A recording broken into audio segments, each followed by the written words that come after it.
Sí, claro, claro que sí. ¿Qué tal, cómo estás? ¿Qué tal, cómo estás? Oye, una pregunta. Dime. ¿Qué? ¿Una duda técnica? ¿En vivo? Bueno, ni nada.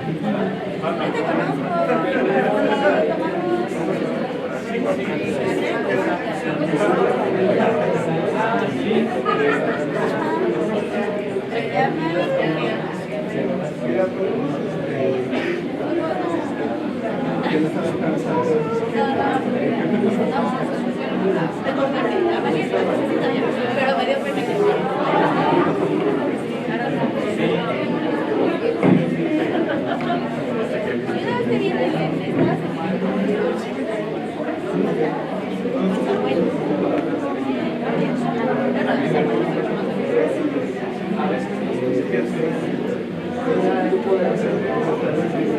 si eres como el eslabón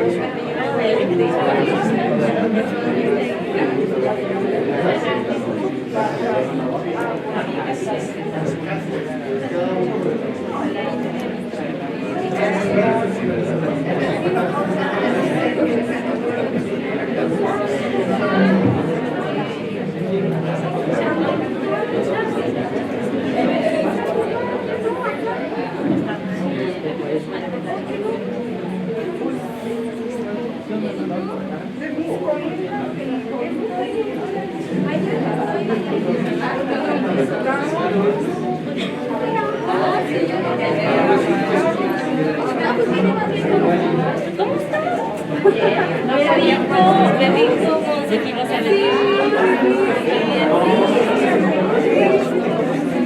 Muy bien. Hola, ya cansado de escucharlo todos los martes, participar en la clase. Sí. ¿Ya te hiciste un mal? Sí. Ah, mira.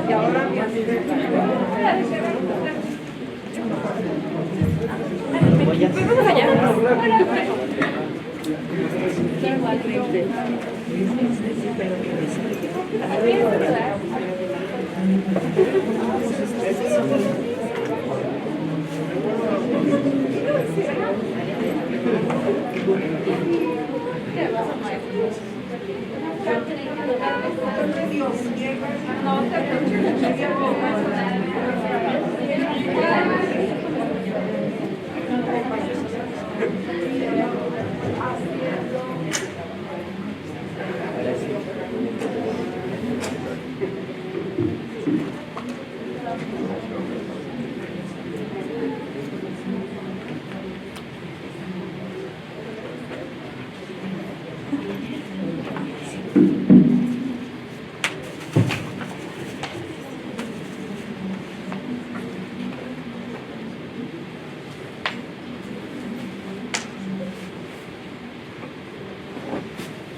Al doctor Alberto Vital Díaz, quien tuvo la idea inicial de realizar esta historia y que ha sido su impulsor, primero desde la dirección del Instituto de Investigaciones Filológicas y posteriormente desde la Coordinación de Humanidades, y a los directores de las instancias de la UNAM que dieron cobijo al proyecto y que lo han apoyado incondicionalmente.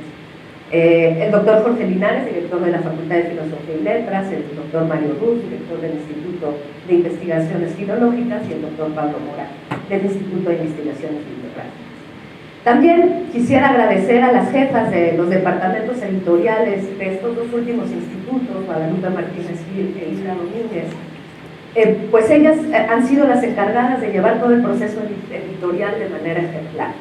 Y por supuesto, agradezco el entusiasmo y la respuesta de las y los coordinadores de cada uno de los 6 volúmenes, a Esther Martínez Luna, quien nos acompaña esta tarde, que estuvo a cargo de la coordinación del volumen inaugural de la serie, dedicado a los primeros 50 años del siglo XIX, a Miguel Ángel Castro, Pablo Mora y la Estela Treviño, en el público también, quienes fueron los coordinadores del segundo volumen, que está en proceso editorial, a Belén Clark y a Rolando Zavala, que también está por aquí acompañándonos, que se encargaron del volumen dedicado al porfiriato, a Yana Hadati, que está aquí con nosotros en la mesa, quien junto con Norma Ojero y Rafael Mondragón coordinaron el primer volumen dedicado al siglo XX, a Adriana de Pérez Ochoa, quien coordinó con Alberto Vidal el segundo volumen de este siglo, y finalmente a Roberto Cruz Arzabal, quien se encargó del sexto y último volumen dedicado al final del siglo XX,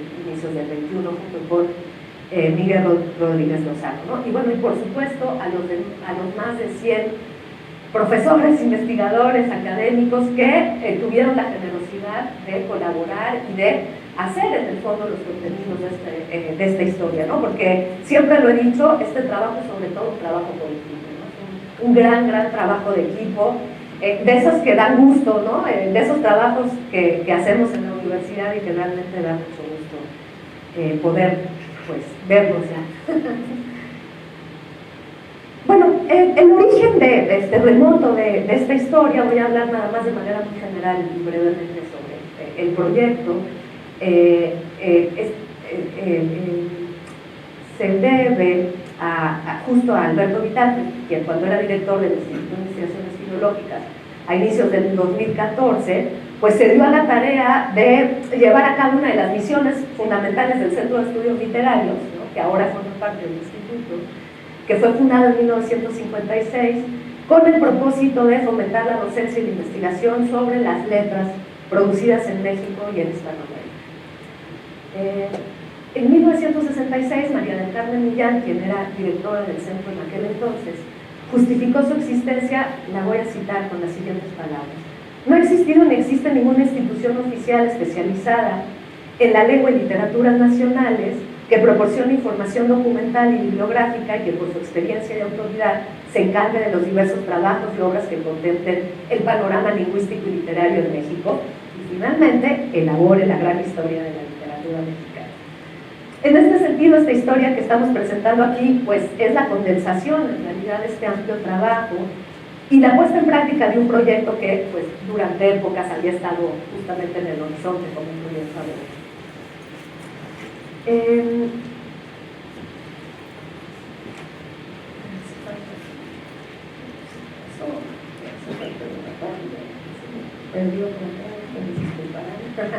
Bueno, como todo trabajo historiográfico, la historia que presentamos pues es deudora de las reflexiones realizadas por otros académicos e intelectuales que han pensado a lo largo del tiempo sobre cómo podemos escribirla actualmente, ¿no?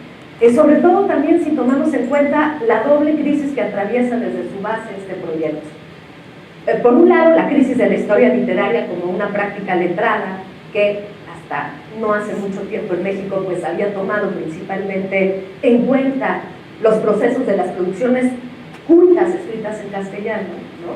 Y de alguna manera dejando a un lado la importancia de otros sistemas literarios. Y por otro, la propia crisis de este orden nacional como un espacio único, homogéneo y cerrado. Entonces, ¿qué implicaciones tiene pensar en una historia enmarcada todavía en la idea de una literatura producida en México cuando estamos en medio de una crisis del Estado Nacional? ¿De qué nación estamos hablando? Y en ese sentido, ¿cuál sería su literatura? pues para responder parcialmente, siempre parcialmente, a estas preguntas, pues diseñamos una metodología que tomara en cuenta las reflexiones previas realizadas tanto en el contexto latinoamericano como en otras latitudes. Entonces, nuestra primera deuda en ese sentido es con las reflexiones del amplio equipo de trabajo convocado por la académica chilena Ana Pizarro, quien en la década de 1980 reunió un grupo de especialistas para elaborar una historia de la literatura latinoamericana. De sus reflexiones y discusiones, tomamos la idea de la literatura como un proceso, una construcción desarrollada a lo largo del tiempo en varios espacios de producción, con ritmos temporales diversos. Considerar el hecho literario a partir de una diversidad de sistemas que convergen en un espacio y un tiempo determinados nos llevó a proponer la existencia de varias literaturas, en vez de partir de la idea unificada de una sola literatura nacional. De ahí el título de la colección, Historia de las Literaturas en México. Porque en esta historia convergen, o por lo menos eso fue lo que quisimos hacer, obviamente nunca se puede lograr del todo, pero converge la norma culta y canónica de las letras escritas en español con las literaturas orales populares, las producidas en otras lenguas y las provenientes de la industria cultural. Nuestra segunda deuda es con la noción de sociabilidad intelectual, la cual nos permitió cuestionar las maneras a través de las cuales los diferentes actores de los sistemas literarios se relacionan. Estos vínculos pueden darse por medio de diversos mecanismos, de distintas formas, mediante las cuales los lazos intelectuales y afectivos han permitido organizar proyectos y agrupaciones en lugares específicos, como pueden ser las revistas, los proyectos editoriales, los salones, los talleres, los cafés, y de manera más amplia, las instituciones estatales y educativas.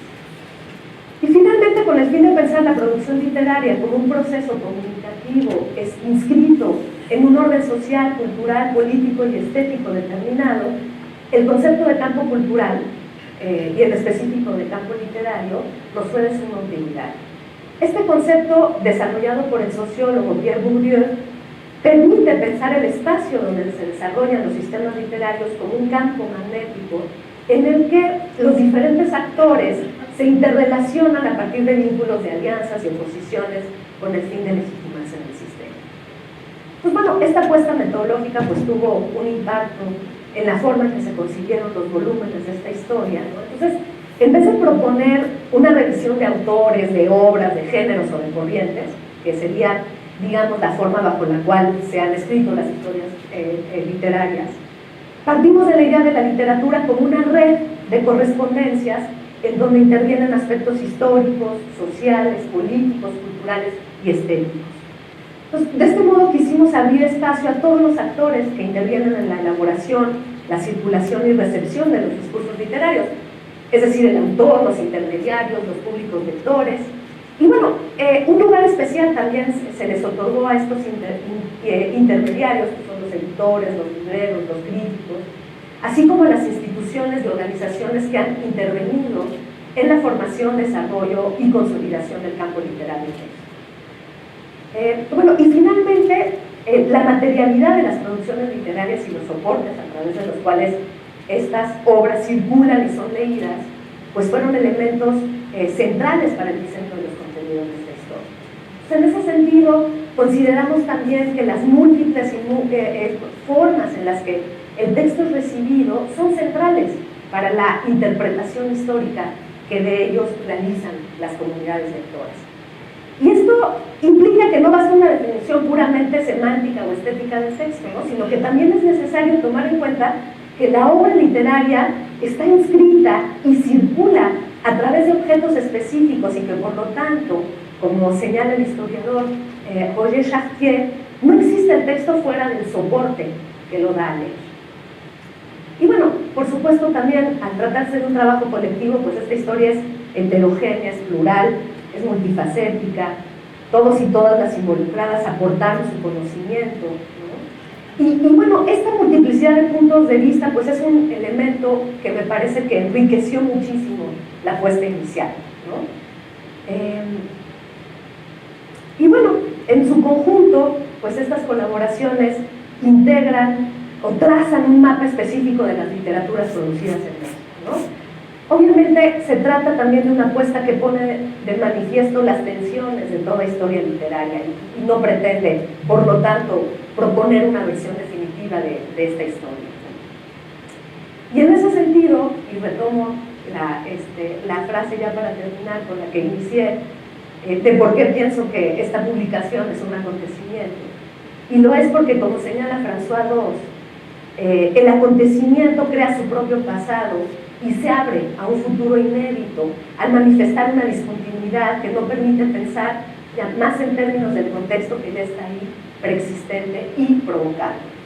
Este proyecto es, por lo tanto, también una provocación, una invitación para que desde distintos lugares y perspectivas pues sigamos escribiendo esta historia. Bueno, esta era nada más como una presentación general del proyecto, ¿no?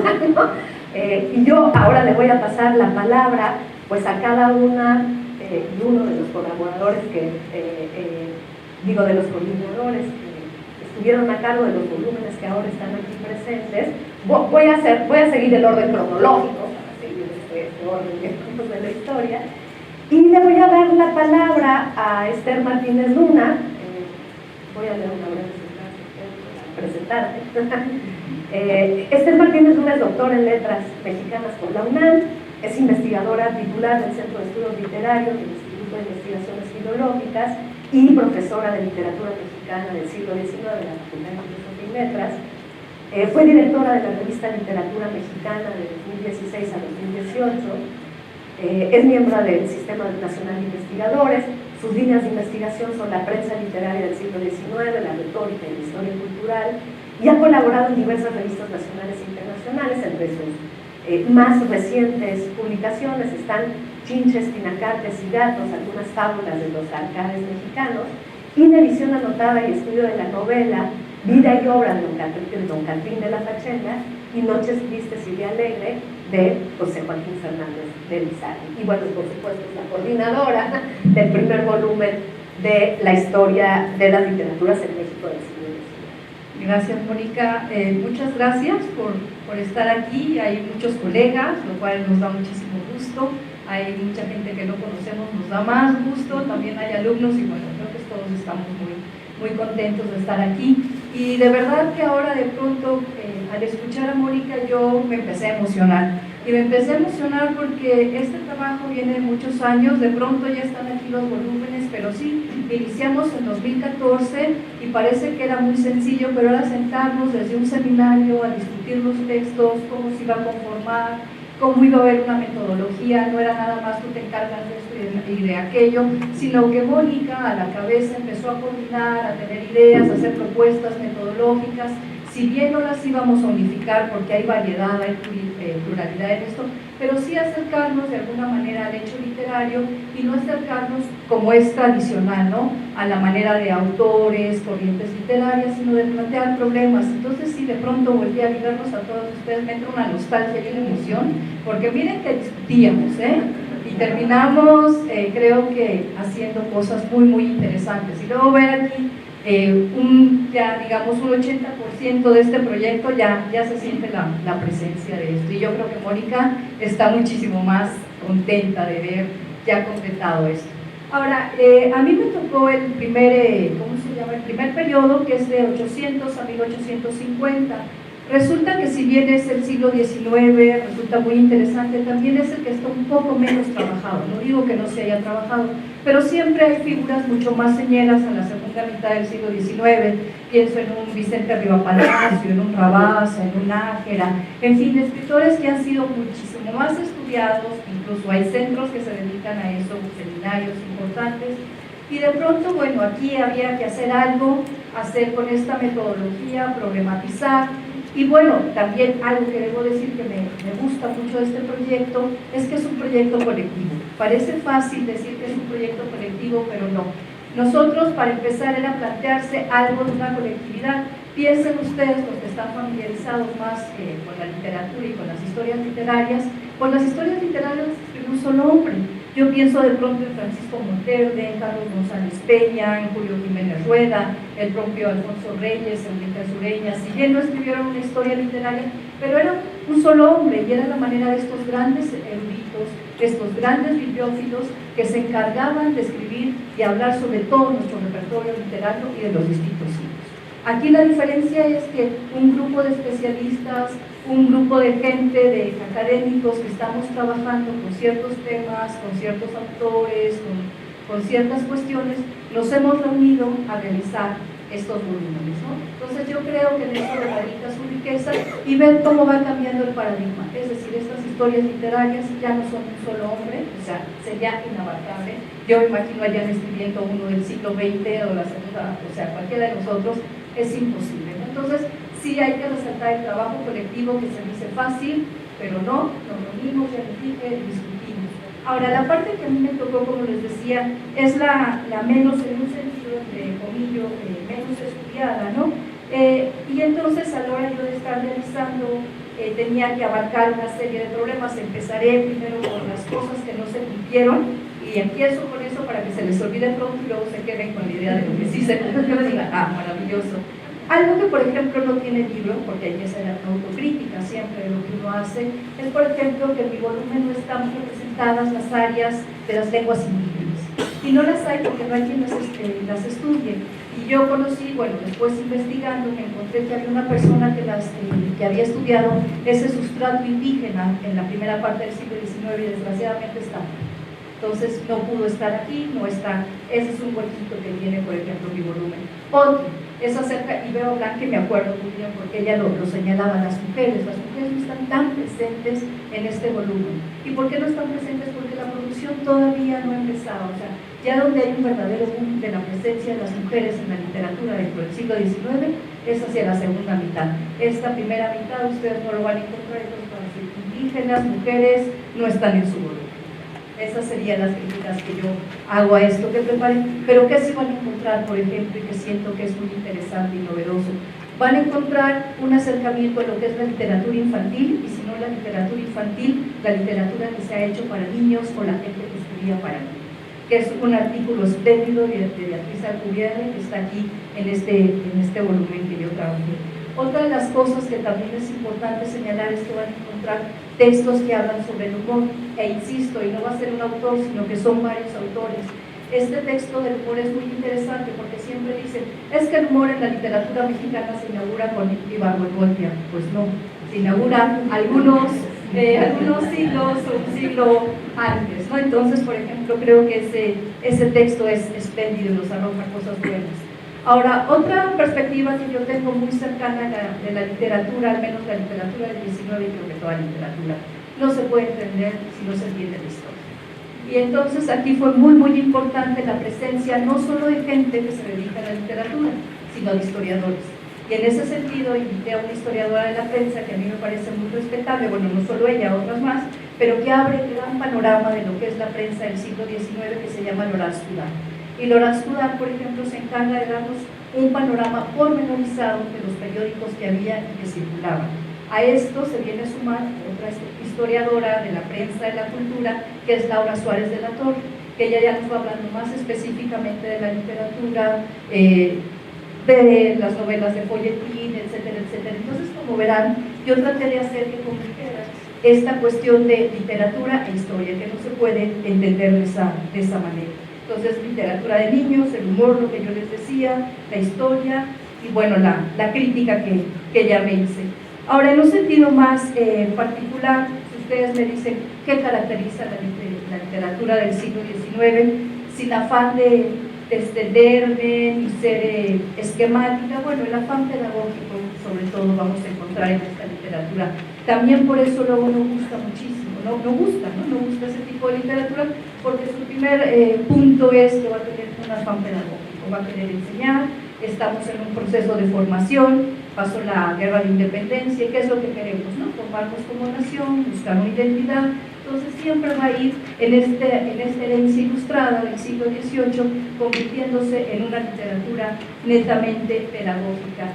Y un punto más, porque ya no me quiero extender más, la prensa. Nosotros que ya lo había hecho referencia, no podemos entender la literatura mexicana del siglo XIX si no conocemos los periódicos y la revista. Yo sé que para los conocedores eso ya es como moneda común, como qué obviedades está diciendo, pero para los que no lo sepan tanto, o por algunos amigos que por allá veo y que me entusiasma mucho, bueno, la literatura es la prensa y ese afán pedagógico. Yo los invito no solo que lean el mío, sino que lean los otros volúmenes, porque realmente son muy, muy, muy interesantes y bueno, seguiremos conversando más adelante. Gracias.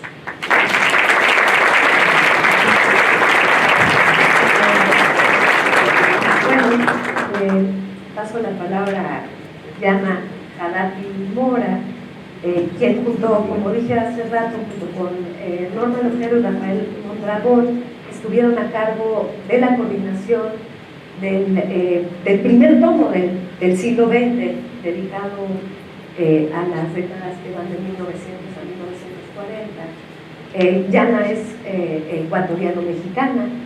En la UNAM se desempeña como investigadora titular del Instituto de Investigaciones Filológicas, es tutora de los posgrados en Letras y Estudios Latinoamericanos y es profesora en el Colegio de Lengua y Literaturas Hispánicas.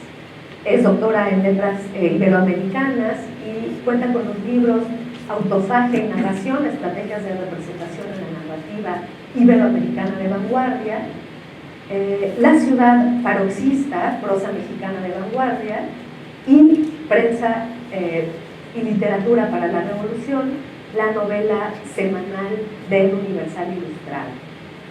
También junto con la doctora María Andrea Giovane fundó el Seminario Permanente de Investigación sobre Revistas en América Latina y bueno, actualmente tiene 2 proyectos de investigación en marcha. De manera individual, la compilación de las crónicas del escritor guatemalteco Argenis Vela, y de índole colectiva es corresponsable del proyecto Yusi Nexus Conacyt, Las Culturas de la Prensa en México, junto con Lilian Mayo.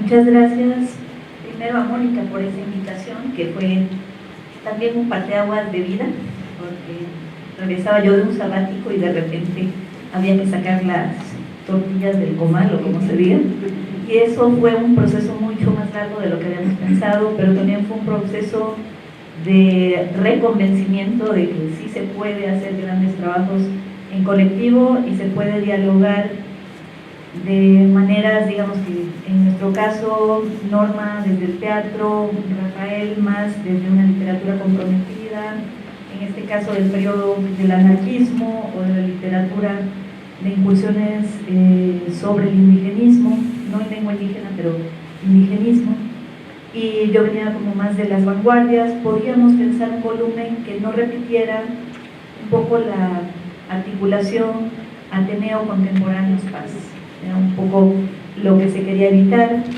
pensando sí en la premisa que Mónica nos había cantado muy clara, la planilla, que nos había dicho no de autor, no de obra, no de movimiento, pero sí de problemas transversales, y con estas sugerencias de Bourdieu o de sociabilidades o de materialidades surgió como la necesidad de buscar gente que no siempre eran nuestros primeros conocidos e interlocutores. Una de las cosas, por lo menos por pudor, que no quise hacer fue abarcar el tema estudiantista, preferí invitar a Silvia Papo del tema. Pero sí también dialogar entre universidades, es decir, no pensar que todo tenía que concentrarse en la UNAM. Para mí era muy importante que si había gente trabajando un tema en Veracruz o en Guadalajara, pudiéramos invitarlos, y que si estaban en España o en Estados Unidos también eran los interlocutores lógicos, porque trabajaban los temas y no por entidades de adscripción, y en eso hubo mucha libertad. Creo que lo más rico es eso, que todos son temas que sí se habían hablado, todos son temas de los que existen estudios bibliográficos, es decir, acá sí hay un tema que es el de las mujeres, el surgimiento de la mujer intelectual con ese perfil moderno de profesionalismo, de vivir de la pluma, que un poco sí me lo inventé sobre la marcha porque era un tema de diálogo, pero funcionó tan bien y fue tan rico el diálogo que a Elisa Rashkin y a Vivian Mayor les dije, hagan un artículo juntas porque están en una tesitura muy semejante, y nuestro talón de Aquiles es lo regional. Tenemos un par de temas que forzosamente literatura cristera, literatura de la revolución, sí tienen enfoque regional, pero hay grandes vacíos, grandes mea culpas de lo que no está, de los temas que no se trataron. Queríamos que además se asumiera que es una etapa de mucho internacionalismo para México, es decir, que la revolución, incluso en este título, que podría ser redundante si no fuera porque es de Aquiles Vela y no nuestro, entonces es la revolución cultural de la revolución mexicana, y la frase que ilumina es que toda revolución, para que lo sea realmente, tiene que ser una revolución intelectual.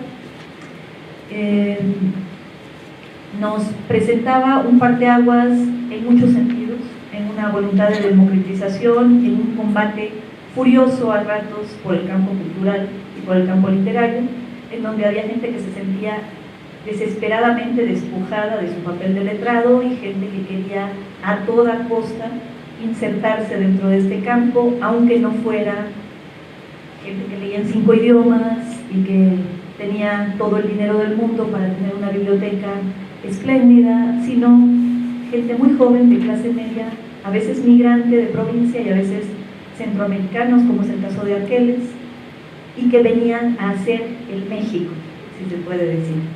Entonces eran años de mucha generosidad, de mucho internacionalismo. También para México necesitaba posicionarse con sus intelectuales, y hay estas presencias, ¿no?, de Reyes, Owen, en las embajadas, tratando de llevar este mensaje, y era importante pensar entonces más allá de las fronteras en varios de los momentos, y a iniciar un diálogo que va a seguir, por supuesto, en otros volúmenes, porque nosotros apenas mencionamos que va a venir, como cerramos en el 40, la migración del exilio español va a venir después, pero sí está mencionada, porque si no nos hubiéramos cortado el tema entre Adriana y nosotros, y obviamente es más de Adriana que mío ese tema. Pero fue muy rico el diálogo, fue muy importante detenernos a conversar, revisar el prólogo, a veces enojarnos de cómo no nos salían las ideas y no fluían y no tenían como vuelo, pero sí mucha gana de debatir. Y después ir encontrando las palabras, en el caso del prólogo, que los colaboradores nos hicieran caso, tampoco era tan fácil, cuando había que modificar, recortar, anotar algunas otras. Creemos que hicimos algo nuevo en temas muy conocidos, es decir, las dos aproximaciones que tenemos a contemporáneos se complementan, pero una parte de la obra más conocida y otra de la obra menos conocida, de los epistolarios. Tenemos en el mismo enfoque entre contemporáneos y vanguardias alguien que lee los dos grupos sin tomar partido, que eso es muy sano. Evodio sabe por qué lo digo también, porque él es de los que ha hecho ese esfuerzo, pero no siempre se hace, es decir, como que tendemos mucho a lo faccioso. Y bueno, para mí era importante la literatura infantil, como decía Esther, está representada. Hay un capítulo en donde se habla de cómo coincide el proyecto de la Secretaría de Educación Pública, la campaña de alfabetización y estas publicaciones humildes, muchas también pedagógicas, muchas de llevar el teatro guiñol al último rincón de la patria para que el proyecto revolucionario hiciera sentido, los convenciera de vacunarse y de alfabetizarse o algún tema así de claro, y de repente cosas mucho menos evidentes que también circulaban en la literatura infantil, que era el debate sobre si había que escribir para un adolescente, para entretenerlo o para educarlo, si había que capturarlo por el interés de esa lectura, es decir, esos temas que ahora nos parecen solamente contemporáneos, pero que no lo son, que son de un siglo atrás. Entonces también se volvió interesante el tema del anarquismo, la continuidad del folletín y el anarquismo, las literaturas proletarias, que generalmente están muy subrepresentadas en los volúmenes del periodo, también tienen su capítulo. Nos falta probablemente más oralidad, pero está el tema de Vanegas Arroyo y los impresos populares. También en algún momento viene el tema de la prensa, pero la prensa, como les digo, no la erudita, la prensa del día a día, la prensa del reporter que quiere ser otro intelectual y que se debate con los otros grupos, y por supuesto también está el Ateneo, es decir, sí va a haber como estos capítulos totalmente necesarios y forjadores. Entonces, creo que la riqueza estaría en que si todas estas monografías se habían escrito y a veces eran tesis y a veces eran libros, no estaban juntas, no estaban dialogando, por lo menos no que nosotros hayamos visto, y ese esfuerzo de que dialogaran genera como otra percepción de una tensión profunda, de un combate profundo, pero también de mucha movilidad. Es un momento, yo creo que definido por la movilidad, por la disidencia, por la posibilidad de publicar cosas muy diversas. A veces tenemos al mismo sujeto, y no solamente hablo de González Martínez, aunque sé que todos pensaron en él, en varias publicaciones. De repente también Gutiérrez Cruz está en todos los grupos. Es decir, esas cosas que nos sorprenden, pero que seguramente tienen que ver con que la gente se compartimenta más cuando la estudiamos que cuando la conocemos.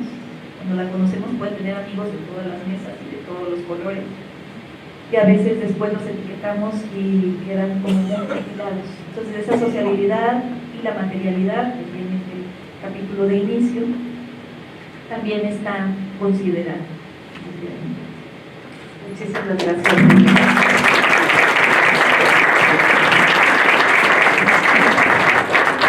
Bueno, le toca presentarnos su volumen a Adriana de Teresa Ochoa. Ella es doctora en literatura por la UNAM, es profesora de tiempo completo en el área de teoría literaria del Colegio de Letras Hispánicas de la Facultad de Filosofía y Letras. Imparte cursos de teoría literaria, de metodología crítica, seminarios de tesis e investigación, literatura mexicana del siglo XX. Desde el 2009 coordina el seminario de teoría y crítica literarias de la Facultad de Filosofía y Letras. Fue responsable del proyecto Metodología Crítica con Papina y del PAPIC, Horizontes Teóricos y Críticos en torno a la figura autoral contemporánea, y actualmente participa en el proyecto Articulaciones Estéticas del Exilio, redes literarias, artísticas e intelectuales transicionales en México, años 30 y 40 del siglo XX. Es autora de los libros Octavio Paz, 1931-1943, Génesis de una poética romántica, y Farabeuf, Escritura e Imagen. Y coordinó los libros Tránsitos de umbrales de los estilos literarios y Circulaciones, trayectorias del texto literario, y otro más, perdón, Horizontes Teóricos y Críticos en torno a la figura autoral contemporánea. Y bueno, ella coordinó junto con Alberto Vital, como les comentaba hace rato, el volumen dedicado a al segundo volumen del siglo XX, que está dedicado al periodo que va de 1940 a 1998, pues que también es un periodo muy rico en acontecimientos. Muchísimas gracias a todos por estar aquí. Bueno, especialmente a Mónica por haberme invitado. Está apagado el micrófono, creo. ¿No puedo decir así? ¿Así? Sí. Pues estaba agradeciendo a Mónica por haberme invitado a participar como coordinadora de este volumen. Como señalaban mis compañeras, pues ha sido toda una experiencia de todo tipo,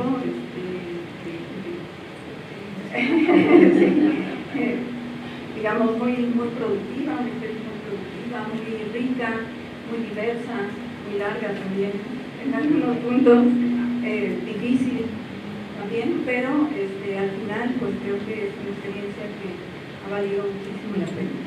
Donde todos los participantes pues hemos salido con un plus, ¿no? de esta aventura en la que pues nos hemos como señalaban también mis compañeras, la elaboración del volumen este volumen pues supuso la organización de un diálogo con una cantidad grande de colaboradores, de establecer y de mantener esos parámetros que Mónica nos propuso, y que realmente ese fue uno de los aspectos que me parecieron complejos, ¿no? Porque cada quien pues, tiene una formación distinta, una manera de entender diferente lo que es hacer la historia de la literatura, cómo abordar y desarrollar los temas. Entonces, la dificultad fundamental fue poder como conciliar, ¿no?, el proyecto general, respetando la libertad y la individualidad de cada uno de los participantes. El volumen que yo coordiné junto con Alberto se llama Auge y declive del nacionalismo, la cultura literaria entre el compromiso, la lectura y la tradición, que abarca el periodo entre 1940 y 1968. Es un periodo excepcionalmente rico en los materiales, ¿no? Como ya mencionaba Diana, pues se enmarca, digamos, con la llegada del exilio español, ¿no? Casi el término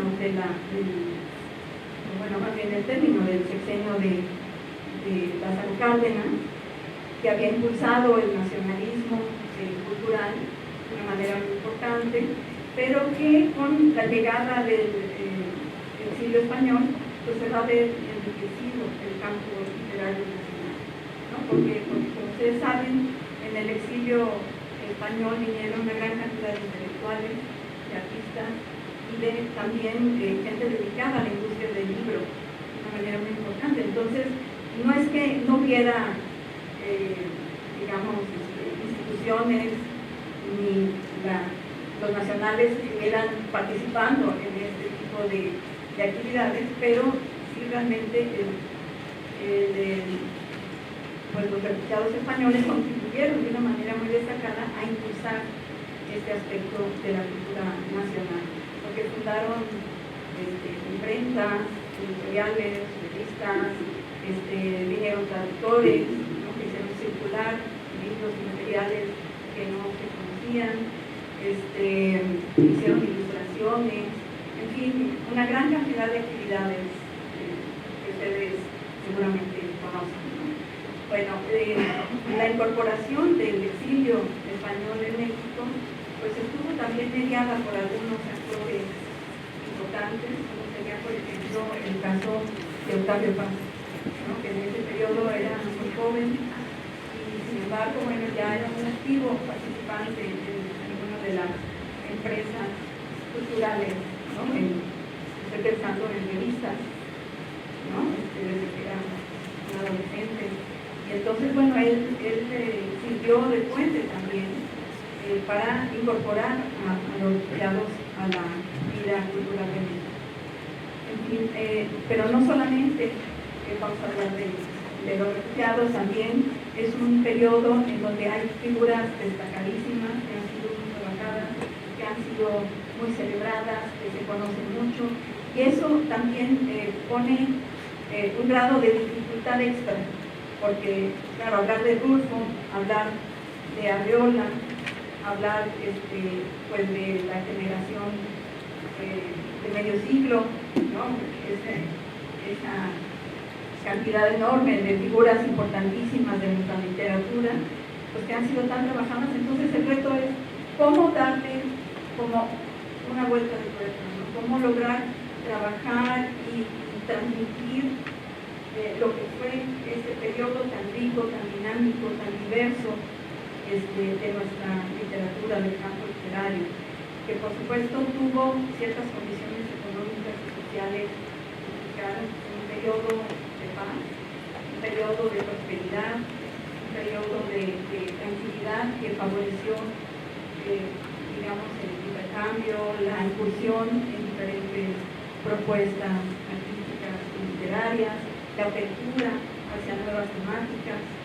En este periodo, como lo dice el título del volumen, se produjo una transición entre ese nacionalismo impulsado desde el gobierno revolucionario, ¿no?, fundamentalmente por Cárdenas, y que, bueno, tuvo frutos muy destacados, pero paulatinamente ese modelo se agotó y se introdujeron otros parámetros, otros modelos, otros recursos por, digamos, apertura hacia lo que se estaba haciendo en Europa, en Estados Unidos en ese momento.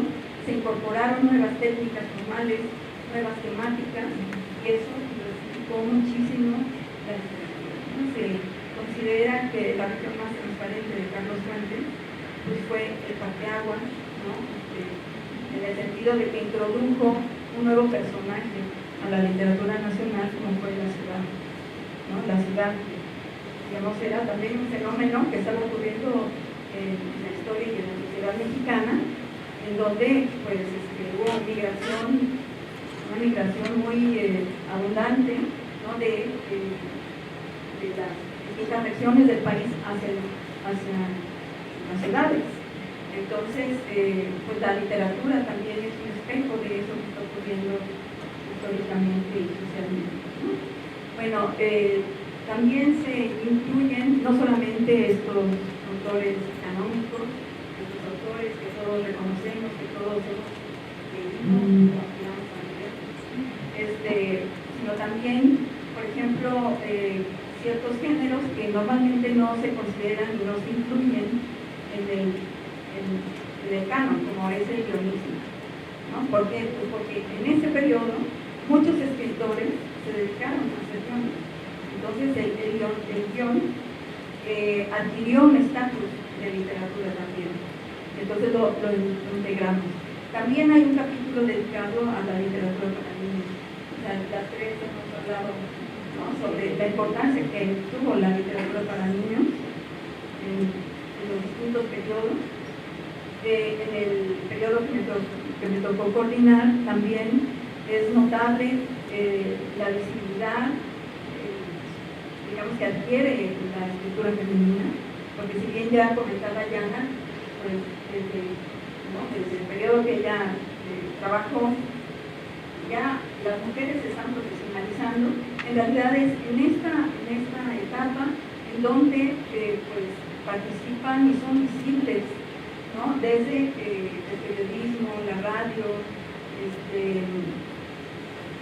bueno, las distintas trincheras, ¿no? De la vida pública, las luchas sociales también, y así también pasó con la literatura. Entonces, bueno, empieza a visibilizarse esta escritura femenina que forma parte también de estas nuevas generaciones de jóvenes escritores que están, digamos, brillando en el espacio literario del momento. Con relación al aspecto regional, que se mencionaba aquí que era una falla, quiero decir que nuestro volumen adolece un poco de esta ausencia también. Sin embargo, hay un capítulo dedicado precisamente a la literatura, a la poesía en Monterrey. Entonces, escapamos un poquito, pero pues, porque desgraciadamente es un país tan centralista que también todos los grandes acontecimientos literarios pues, básicamente están pasando en esta ciudad, aunque por supuesto no debemos olvidar la importancia pues, de Monterrey y la importancia de Jalisco también como grandes centros donde se produce pues, arte y literatura, ¿no? Entonces nosotros pues tenemos, si bien no representada todas, digamos, las diferentes regiones del país y su producción, por lo menos sí tenemos un capítulo dedicado a la poesía en Monterrey. Por eso nos ha dado mucho tiempo. En fin, y bueno, y se organizó también el volumen atendiendo a los géneros. Entonces tenemos un capítulo dedicado, más bien dos capítulos dedicados a la poesía, ¿no? Tratando de ofrecer una perspectiva panorámica. La idea es como identificar ciertos núcleos, ¿no? Y ver de qué manera se relacionan entre sí los poetas, cómo van conformando algunas generaciones, algunos grupos, algunas revistas, y así en todos los géneros en realidad, ¿no? Tenemos un capítulo dedicado al teatro, pero entendido no solamente como el género, sino también los espectáculos como el vodevil, los géneros menores, digamos, ¿no? Igual en este periodo se produce pues el descubrimiento, no sé si llamarlo el descubrimiento, pero es cuando Miguel León Portilla y el padre Garibay pues dan a conocer, ¿no? Muestran interés por los textos prehispánicos, ¿no? Y entonces hay todo un trabajo de recuperación, de difusión de la literatura, sobre todo náhuatl, ¿no? Entonces, porque creo que es importante que nos situemos en el periodo histórico, y no es que haya que, digamos, hablar de literatura indígena cuando en realidad en ese periodo pues no era visible, no se consideraba parte del campo literario, pero sí incluimos estas expresiones, ¿no? Que han sido rescatadas por estos historiadores que sacaron a la luz afortunadamente todas estas raíces, ¿no? Que forman parte de nuestro horizonte cultural y literario. En fin, bueno, lo que ya no quiero abrumarlos más, pero me parece que es un volumen que pretende dar cuenta, ¿no? Y hacer justicia a toda esa riqueza literaria, toda esa producción tan diversa, tan variada que hubo de 1940 a 1968, que como todos ustedes saben, en 1968 de pronto todo ese dinamismo, esa bonanza, ese optimismo, esa pluralidad de experiencias pues, se vieron truncadas con la represión brutal que ejerció Díaz Ordaz contra las protestas estudiantiles. Entonces sí marca un fin de época que inicia otro periodo que es del que nos habla Roberto. Muchas gracias, Gabriela.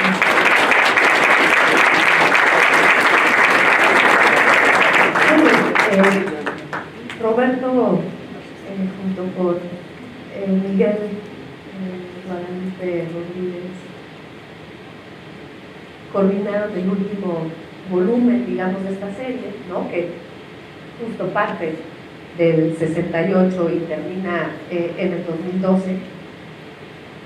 Roberto Cruz Alzabal es postdoctorante en el programa de maestría y doctorado de letras modernas en la Universidad Iberoamericana, donde también es profesor. Es doctor en letras por la UNAM, con la tesis Cuerpos híbridos, presencia y materialidad en la escritura mexicana reciente. Es profesor de la Facultad de Filosofía y Letras, ya no, pero vas a volver. Entre el 2012 y el 2019.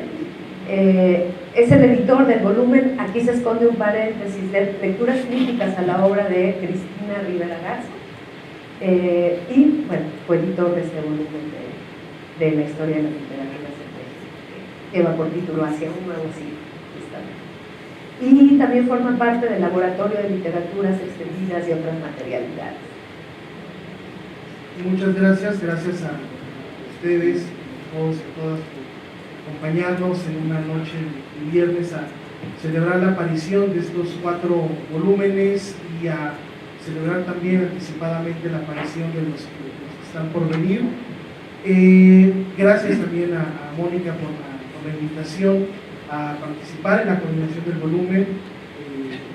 Mencionaba Yana, a mí también llegó en un momento definitivo de pensamiento, de reflexión, de carrera académica. Yo estaba todavía en el doctorado cuando empecé a trabajar y a colaborar en el diseño de la historia de las literaturas, y eso me obligó, por un lado, a ampliar el tema que había estado trabajando de la literatura experimental del siglo XXI y a revisar con otra mirada, de otra manera, la trayectoria que había conducido a esas a esas obras que yo estaba analizando.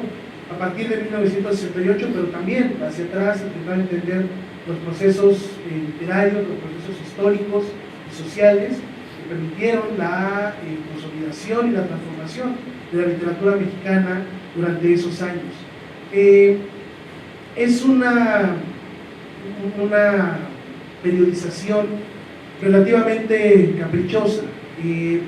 Por un lado, como señalaba Adriana, el 68 es un año notable, es un año muy duro para el campo literario, para el campo cultural en general. Como lo definió Octavio Paz, fue un año axial que consolidó una manera de entender la organización pública, la protesta pública, pero también consolidó la manera en la que el Estado respondía. No era la primera vez que el Estado reprimía movilizaciones sociales, pero la visibilidad que tuvo el 68 pues fue paradigmática para entender los movimientos sociales y la producción en torno de ellos a partir de ese momento. Sin embargo, es una periodización caprichosa, porque cuando nosotros empezamos a trabajar en la organización de los capítulos, de las décadas, de los periodos, nos preguntamos, bueno, ¿y dónde nos detenemos? Estamos en el 2014, suponemos que podemos detenernos en el 2014, a lo mejor algunos artículos nos estarán entregando 2015, 2016 quizá, pero no vamos a estar aquí escribiendo sobre la marcha. Teníamos que detenernos en algún lado, y la manera de detenernos fue pensar, bueno, pues quizá el 2012, como ese periodo de el momento de la transición política y también la consolidación de cierto tipo de literatura, de cierta manera de entender la literatura en México, que nos permitía hacer un corte de caja, pero un corte de caja que era necesariamente abierto, necesariamente caprichoso, que obedecía a razones propias de la organización del volumen, más que a razones estrictamente históricas. Y ahí el problema con el que nos enfrentamos justo, Miguel y yo como coordinadores, que fue al mismo tiempo una ventaja, fue qué hacer con un periodo que tiene una parte ampliamente estudiada, de todos los años 70, la literatura en torno del 68, la literatura de los años 80, un poco menos, pero que decididamente se enfrenta con un campo por estudiar en la década de los 90 y sobre todo en la primera década del siglo XXI. Las monografías, si las hay, son escasas, son de autores ya mucho más consolidados, son otro tipo de organización académica también, otro tipo de respuestas. Entonces ese problema fue un escollo para tratar de saber a quiénes podíamos invitar para que colaboraran en el volumen. Fue también una ventaja y creo que nos permitió que el volumen fuera al mismo tiempo una cartografía de problemas, pero también una cartografía de lugares desde donde se hace y se estudia la literatura en México. Justo como decía Yana, nosotros también quisimos vincularnos con otras universidades de otros países, de los estados, con otros centros educativos, para tratar de diversificar las posiciones y tratar de diversificar también la manera de entender la literatura en esos 44 años. Al mismo tiempo, nosotros quisimos centrarnos a partir de esta idea que señalaba Mónica al principio, no por generaciones, grupos, etcétera, sino por problemas. No quisimos centrarnos exclusivamente en géneros literarios, aunque fuera inevitable, y no quisimos centrarnos tampoco en el eje tradicional Ciudad de México, norte del país, aunque fuera inevitable. Tratamos de abrir lo más posible, en la medida en la que nos fue posible, a otras regiones, a otras lenguas, a otros campos literarios. Creo que ahí una de las características que tiene como ventaja el volumen es esa diversidad. Tenemos un artículo dedicado al campo intelectual indígena. No podíamos abarcar todos los campos intelectuales de todas las lenguas indígenas del país, hubiera resultado imposible, hubiera resultado un volumen aparte, es parte del trabajo fundamental que queda por hacer. Pero hay una muestra también metodológica, historiográfica, de cómo trabajar el campo intelectual, específicamente el campo intelectual en la lengua zapoteca, que es el artículo que escribió Luz Ley. Al mismo tiempo, hicimos, obligados también por la propia historia de la literatura, abrir a otras regiones. Hablamos de una parte, una sección dedicada a las literaturas regionales. La emergencia notabilísima y la consolidación y la crítica también de la llamada literatura del norte, que es una literatura compleja, diversa, que en realidad forma parte del proceso de globalización de la literatura mexicana. La literatura del sureste también está representada, y otras regiones no geográficas de la literatura que corresponden a esos límites porosos que en el siglo XXI están cada vez más desdibujados, que son lo que podríamos llamar los otros géneros, los otros medios, las otras maneras de hacer literatura. No solo novela policíaca, está incluida en el volumen, sino también hay un artículo sobre novela gráfica a cargo de Miguel, el coordinador. Hay un artículo también sobre ciencia ficción, esos espacios que parecían minoritarios, que fueron tomando fuerza durante las últimas décadas del siglo XX y durante las primeras del XXI, que no nacen de la nada. Se podrá ver que hay una continuidad con los otros volúmenes, y creo que el ejemplo notable de eso, el más claro, es el de la literatura infantil. Por supuesto, también tenemos un artículo sobre literatura infantil, que creo que sería un ejercicio sumamente interesante leer los capítulos de literatura infantil a lo largo de toda la historia, porque he allí la formación no solamente de comunidades lectoras, de comunidades de interpretación distinta, sino también de una producción cultural súper importante, y que a veces miramos de soslayo, que a veces no miramos con el detenimiento suficiente. Una característica fundamental, y creo que es algo que quisimos enfatizar, aunque no necesariamente nos salió por el tipo de trabajo, fue cómo pensar las transformaciones de esa época.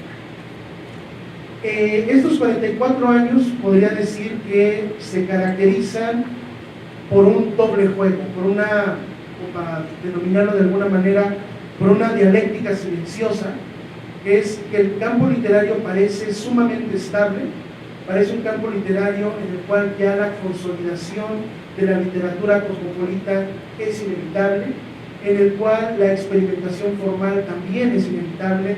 Las grandes obras literarias de los años 60, 70, 80, en editoriales como Joaquín Mortiz son una muestra de ello, pero que al mismo tiempo implica una soterrada transformación de ese mundo cosmopolita justo a partir de las literaturas regionales, que también tienen una emergencia importante.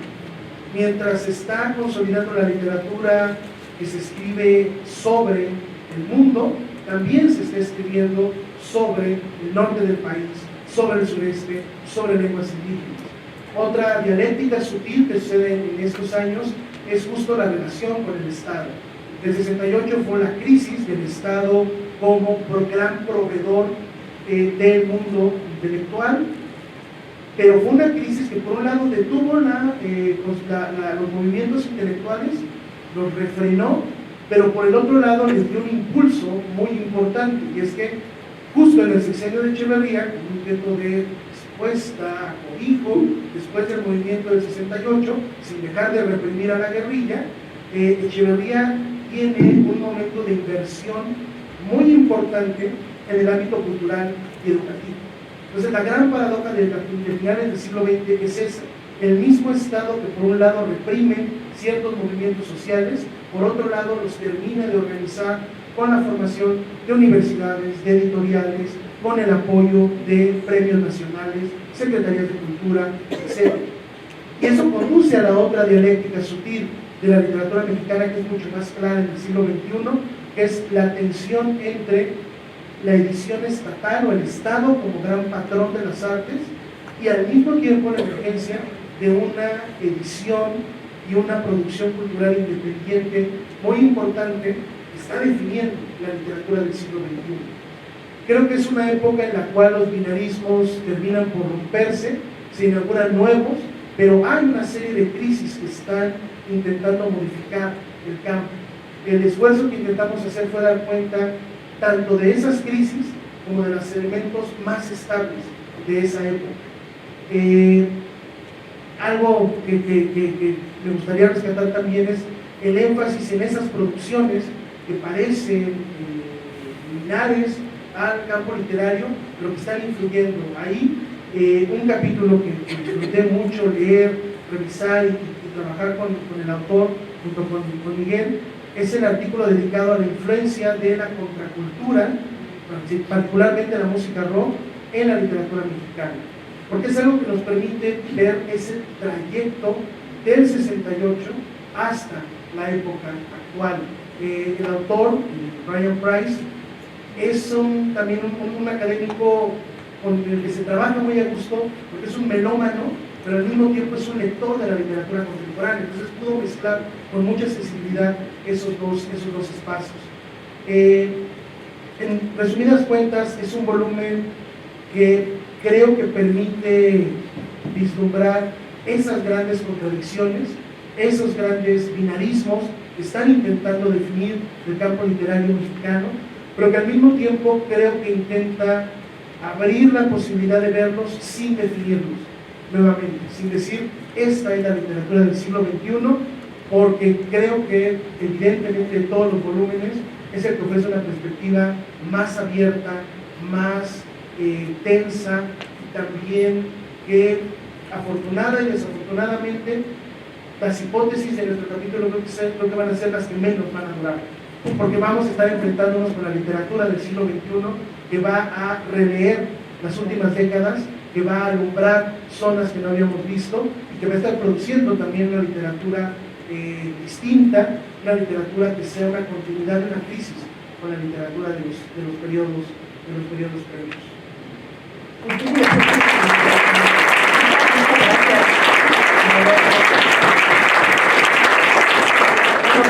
Como pudieron darse cuenta con estas presentaciones de los volúmenes, yo espero que sea una invitación para que se acerquen a ellos, para que los vean, sobre todo para que los discutamos, porque de eso se trata, de dialogar. Y bueno, yo quisiera comentar con ustedes, preguntarles algunas cuestiones. Voy a empezar con una pregunta un poco a forma de provocación.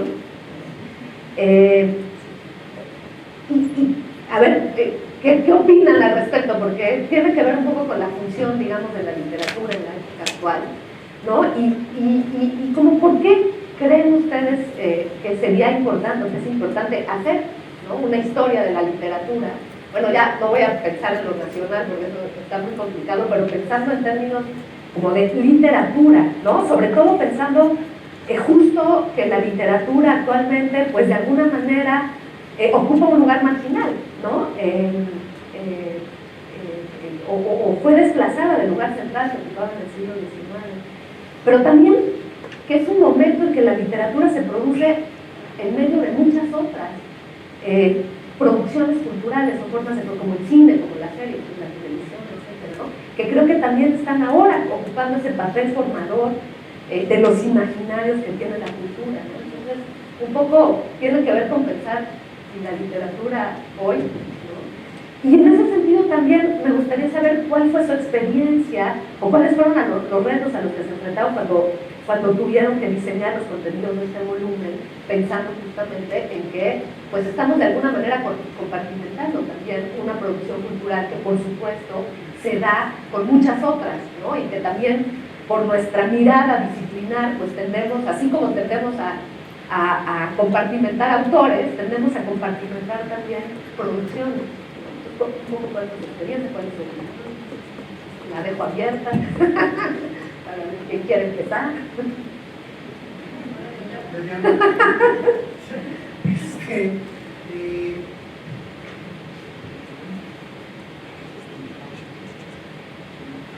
Ahora sí.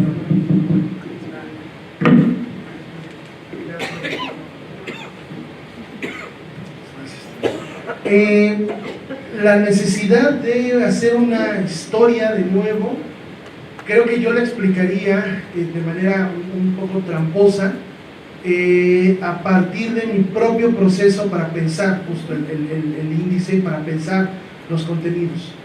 Y esa importancia es entender la trayectoria del presente como un proceso que no siempre es continuo. Esta producción de un presente que estamos viviendo y que podemos entender, porque nos queda muy cerca, que podemos dibujar también y decir y pensar que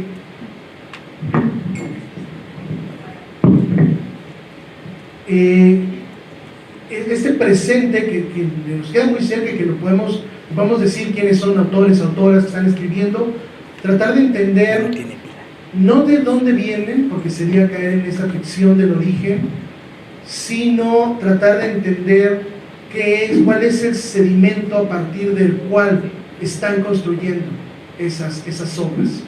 Entender esos varios sedimentos de la cultura literaria actual, para entender también el desplazamiento de la literatura en el momento contemporáneo. Nosotros podemos tener dos grandes visiones, creo, sobre el desplazamiento de la literatura.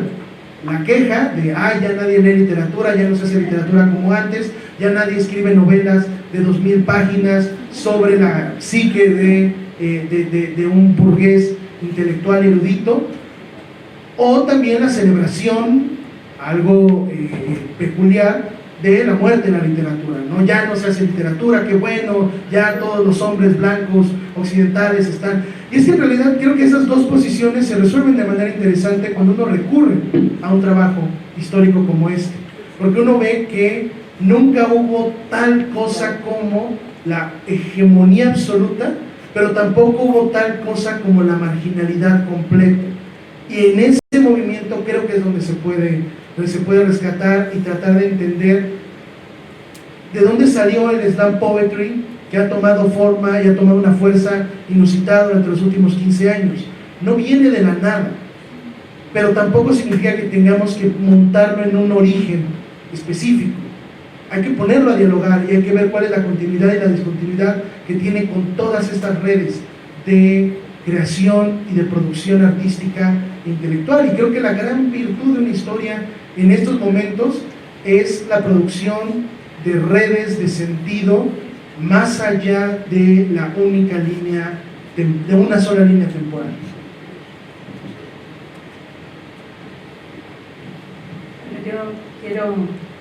Yo comparto lo que ha dicho Roberto totalmente, pero también creo que es importante hacer una historia de la literatura desde otros parámetros, es decir, romper, digamos, la visión tradicional, ¿no?, que ha sido la literatura a partir de ese modelo de las historias de las literaturas nacionales europeas y que se trasladaron así sin más a América y que nos impusieron también una manera lineal de concebir la literatura, esta acumulación de nombres, de títulos, ¿no?, relacionados de una manera pues poco compleja, me parece, con la historia, con la sociedad.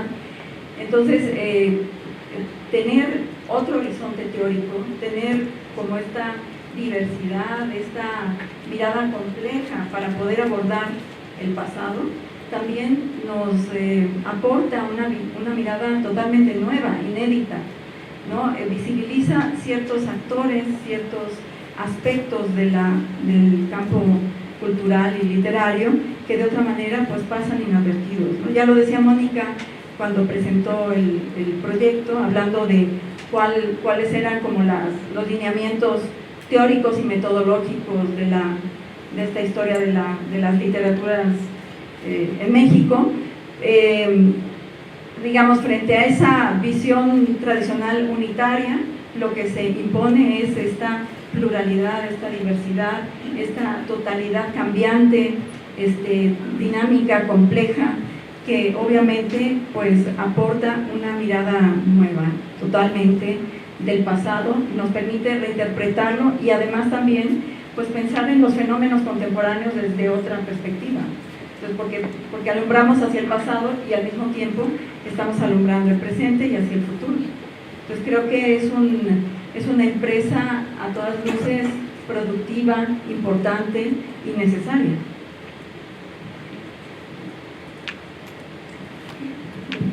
Ya nos cambiaron las pilas amablemente, hay que aprovechar. Creo que tiene que ver con defender la literatura, aparte de lo que dicen mis compañeros de mesa, como una disciplina que tiene futuro. Es decir, pensar que si la han subordinado en los planes y programas de la educación a que sea parte del idioma y que existan esas materias como GSH, Geografía, Español e Historia, se combata un poco y se piense que sí hay una necesidad de hacer esta historiografía y que es una historiografía diferente porque tiene la panorámica del presente para ver hacia atrás, es decir, a mí me da un siglo de posibilidad, a nosotros nos da un siglo, a ti te dan casi dos, pero también nos permite pensar que la idea de literatura se ha modificado y que entran muchos otros discursos que no estaban siendo posicionados en esas historias literarias obsoletas también en cierta medida porque eran las bellas letras, era una noción de patrimonio, era una noción de clase letrada la que estaba decidiendo quiénes entraban a estas historias y había muchos fenómenos aislados que se prefería dejar al margen y no integrar y que tienen un peso sobre todo cuando se leen en 6 volúmenes, en 8 o los que sean necesarios para cubrir esta riquísima producción que se ha dado en México. Entonces ya no aparecen, si hay literaturas orales y populares, al menos en un siglo y medio, entonces no será tan sorprendente, voy a forzar mucho las cosas con tu slam poetry, pero no será tan sorprendente que siga habiendo una voluntad de privilegiar en ciertos auditorios y lectores la recepción de una oralidad que no está ligada a la materialidad que puede perecer, y ha habido muchos momentos en que no es el texto impreso el que predomina. Y también entender que esta polémica de si la literatura se tiene que dar en función, porque lo que cambió fue la idea de en función de qué leemos la literatura. La leemos para aprender contenidos patrios, la aprendemos para ser mejores ciudadanos, la aprendemos para ser gente habilitada para un trabajo, la leemos para nuestra complacencia y para marcar una distancia. Es decir, esa noción de qué función tiene la literatura también es la que se reformula en esta historia literaria, y creo que eso es muy valioso cuando las respuestas van por el orden de toda la gente que hizo esa literatura, va desde el linotipista y el impresor y el que vendió el papel hasta la persona que lo estaba vendiendo y haciendo circular y lo reseñaba, pero incluye a todos. Es decir, que hay una producción a esa cuestión de cambio del sistema literario. Hay una literatura nacional cuando hay un sistema literario que se articula. Entonces creo que esta literatura puede ser que hayamos fallado parcialmente, pero sí se propuso, por lo menos como meta, hacer otra forma de contarlo, ¿no? Bueno, yo no quiero ser redundante en lo que ya se ha dicho, simplemente diría, ¿por qué escribir una historia de la literatura? Porque hacía falta, simplemente porque no existían estos volúmenes, no se había estudiado, y porque finalmente en cada época hacemos relecturas, nos acercamos nuevamente a los autores con otros ojos desde nuestra nueva perspectiva. Y sumándome un poco a lo que han dicho, porque al menos en el periodo que yo estudio, el sentido, la definición de lo que es literatura cambia. Lo que se entendía por literatura a inicios del siglo XIX, en el siglo XVIII, es otra concepción totalmente a lo que tenemos en el XX, en el XXI. Otra cosa que diría, los géneros van cambiando. La novela de repente tiene un gran prestigio, el cuento, la narrativa, la poesía. En el siglo XIX son otros los géneros, van surgiendo la crónica, o por ejemplo géneros tan que ahora les llamamos subgéneros como es la carta, el sueño, el género del espectador, han desaparecido y eran géneros que se iban publicando en la prensa. Pero yo me quedaría, porque soy como muy práctica y sencilla, y yo diría, ¿por qué esta historia de literatura? Porque hacía falta, porque la necesitábamos, porque nos la debíamos, y porque no había una historia de la literatura desde los años que son 50, 40, en un proyecto institucional también me refiero, porque han aparecido algunas cosas de autor, pero que son críticos periodísticos, etcétera, etcétera. Breve.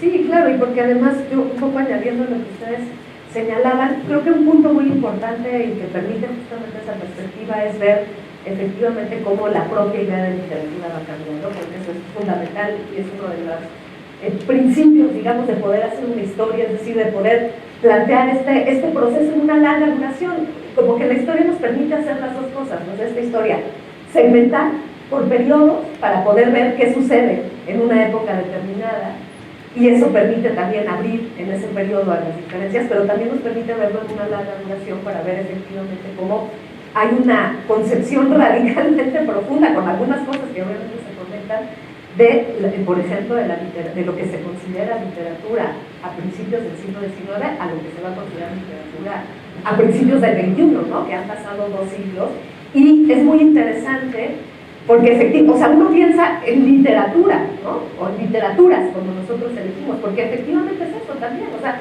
no hay una concepción única de lo literario, y lo que uno va viendo es, ni siquiera es cómo se va abriendo, sino cómo se va transformando, y cómo esta mirada que uno puede proyectar hacia el pasado, que construye hacia el futuro, permite ir tejiendo y permite ir recuperando también en esta historia y en esta narración algunas textualidades, algunas prácticas, algunas formas que no se habían considerado también en estas historias, ¿no? Y eso es un poco quizás el sentido también, y por eso cada época tendría que hacer sus historias, porque cada época también proyecta una mirada hacia el pasado y recupera diferentes formas, y con eso pues podemos tener una visión nunca total, más completa. Bueno, yo tengo varias preguntas, pero quizás sería más interesante abrir este diálogo pues, al público que nos acompaña, por si alguien quisiera hacer un comentario, una pregunta, lo que ustedes gusten, estamos encantados.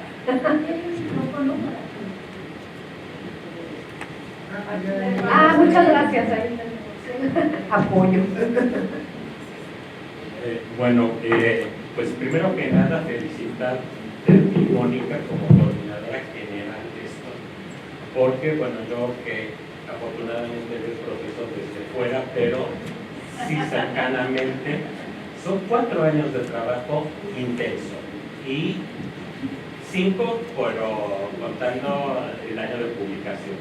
Y me parece sensacional que esta labor colectiva, porque diríamos, hay un antecedente en la historia que estaba haciendo el colegio siglo XXI, pero que se quedó trunco. Y entonces ver ahora estos 4 volúmenes más los que vienen, me parece para mí maravilloso. Efectivamente, como le decía Esther, siempre las historias fueron obras de un solo hombre, y lo de hombre es literal, que hablan sí de una erudición y también de una forma de concebir la literatura, y esto tiene que ver con lo que tú decías. Ahora, ¿cómo se concibe? Bueno, creo que las distintas miradas, y aquí veo muchos de los colaboradores, sí, tienen también distintas maneras de ver. Y como decía usted, incluso pensar la primera mitad del siglo XIX nada tiene que ver con la segunda mitad, o sea, hasta la concepción misma del fenómeno. Y creo que tener toda esta panorámica de todos estos siglos de creación es creo que uno de los logros más importantes, y creo que eso va a ser el gran legado de este siglo de la UNAM.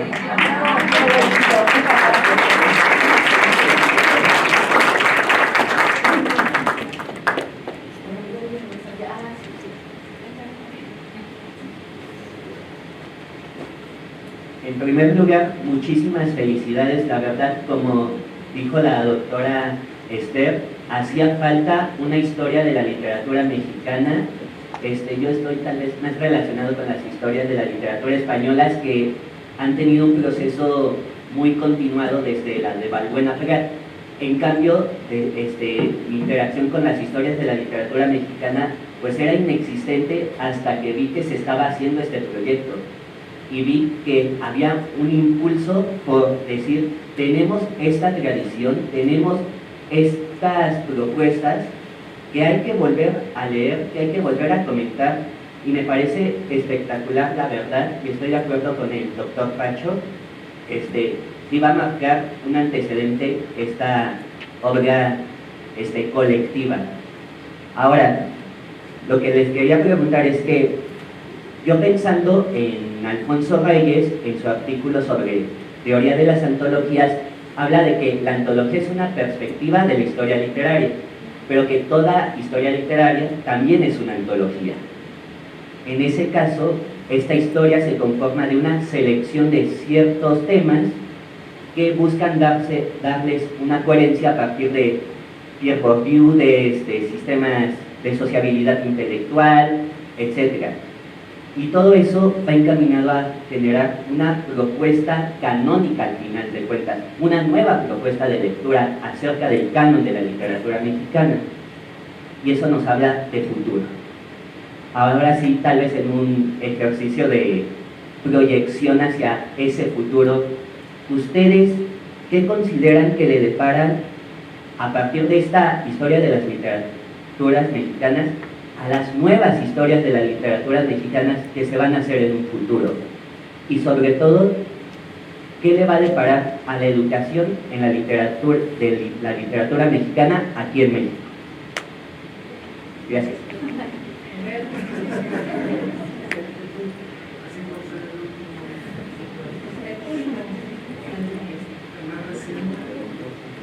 Bueno, ya rápidamente la cronómetro. Yo creo que, en efecto, ¿no? Las historias literarias siempre son, o sea, es una perspectiva, ¿no? Porque creo que ya es imposible pensar que se pueda hacer una historia total, ¿no? Siempre falta. O sea, quizás la parte más interesante de la concepción es ese proceso para pensar qué se incluye y qué no podemos incluir, o qué la propia disciplina marca los límites de lo que no se puede incluir. Creo que aquí comentamos dos cuestiones que yo espero que las historias literarias a futuro las tomen mucho más en cuenta, que son las literaturas regionales. O sea, creo que hacen falta historias de las literaturas regionales, porque no es un problema de falta de producción, sino de invisibilización y de circulación, porque volvemos al asunto que la literatura no solamente son los textos, sino cómo circulan esos textos, ¿no? O sea, ¿quién tiene dónde están los lugares de poder también, los emplazamientos que permiten que circulen ciertos textos o no? Entonces yo creo que las literaturas regionales merecen, urge una historia de estas literaturas, y el otro es las literaturas en otras lenguas, ¿no? Y estoy pensando sobre todo en lenguas indígenas. No existe una historia de la literatura en estas lenguas, y es lo mismo, pareciera que no hay una producción, pero el problema es un problema de visibilidad, y lo vimos muy claramente cuando estuvimos diseñando estas historias, que para mí es la gran falta, las queríamos incluir, pero ahí llegó el límite de la disciplina. ¿Por qué? Porque los estudios literarios, o sea, como que ahí las disciplinas, los saberes dividieron estas prácticas, y entonces la etnología, la antropología, etcétera, se dedicó, digamos, a estudiar todo lo indígena, y la literatura se dedicó a estudiar las letras producidas en español, y después fue abriéndose a las literaturas orales, populares, etcétera, muy enmarcadas, digamos, en el español, en el castellano, y eso pues también tiene una historia, ¿no? Y tiene la historia de la configuración de la identidad nacional, que durante mucho tiempo se pensó como homogénea, que luego se pensó justamente a través de la idea del mestizaje como, nuestras raíces están allá, pero son raíces, o sea, se sitúan, digamos, en un pasado del mundo. Y yo creo que hay que volver a pensar y volver a contar esa historia, incluyendo esas otras producciones, porque también implica pensar de qué nación estamos hablando también, ¿no? Entonces, yo te diría que a futuro, para mí, estaría como esos dos grandes campos que hace falta de verdad trabajar para hacer, digamos, se han trabajado, pero para hacer esta síntesis, ¿no? Y poder ponerla también en diálogo. Pues sobre todo la idea de hacia el futuro. Yo creo que un trabajo importante que sin duda marca la publicación de estos volúmenes es un trabajo por venir que no es de naturaleza estrictamente histórica, sino que es de naturaleza teórica, documental, filológica incluso, que es, si queremos hacer una historia de la literatura que no sea necesariamente polémica, es decir, que no sea una respuesta a esta, porque no incluyeron a fulanito, o porque sí está tal, que sea un trabajo de qué hay que hacer para incluir todo eso que nosotros no podemos incluir.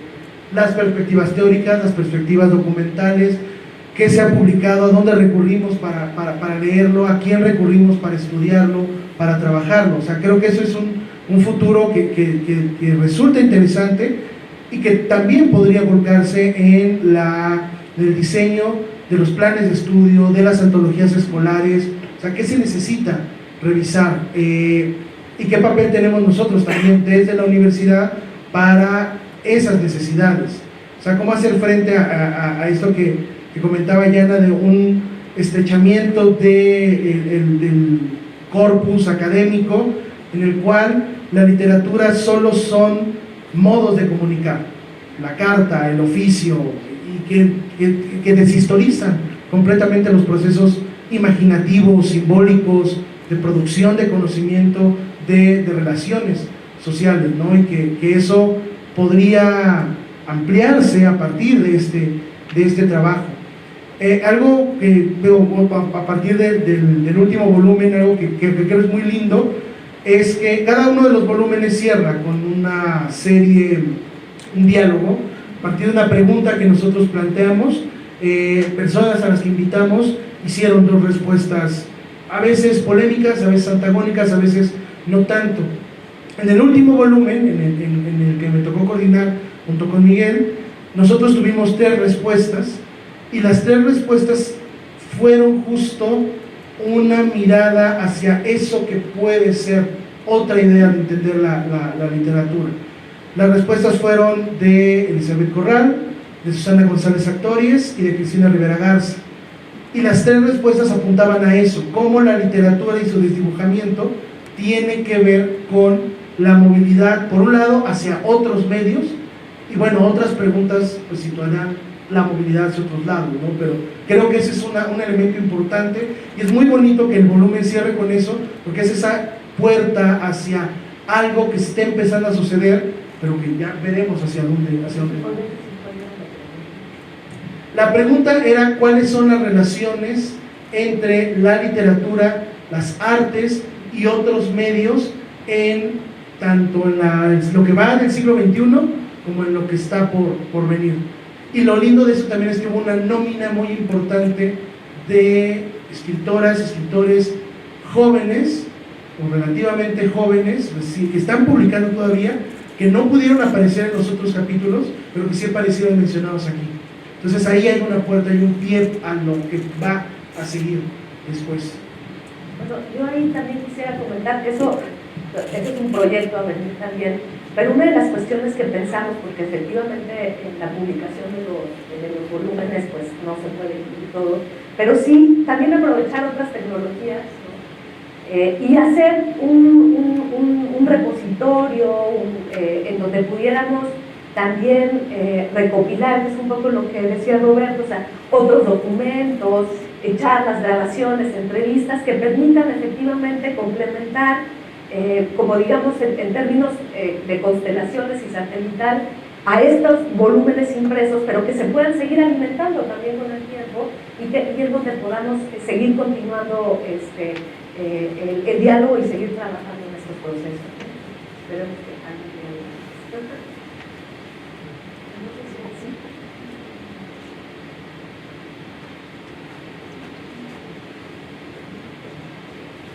Hola, pues primero felicidades, porque sobre todo me emociona que haya como esta perspectiva sociológica, ¿no? Ya con el libro y pensando con el teatro, con los sistemas que de repente creo que hay como una reacción un poco negativa ante el estudio literario en México desde esa parte. Entonces eso me parece bueno para los estudios literarios. Tenía una duda sobre los volúmenes, un par de dudas. Si hay en ellos algún trabajo acerca del papel de la traducción en la conformación de lectores y escritores, que muchas veces también son traductores. Y otra, a lo mejor alguno de cómo se ve la literatura desde el exterior, a la producción literaria mexicana desde el exterior. No sé si propiamente quieran o si lo consideraron, si en el caso de que no lo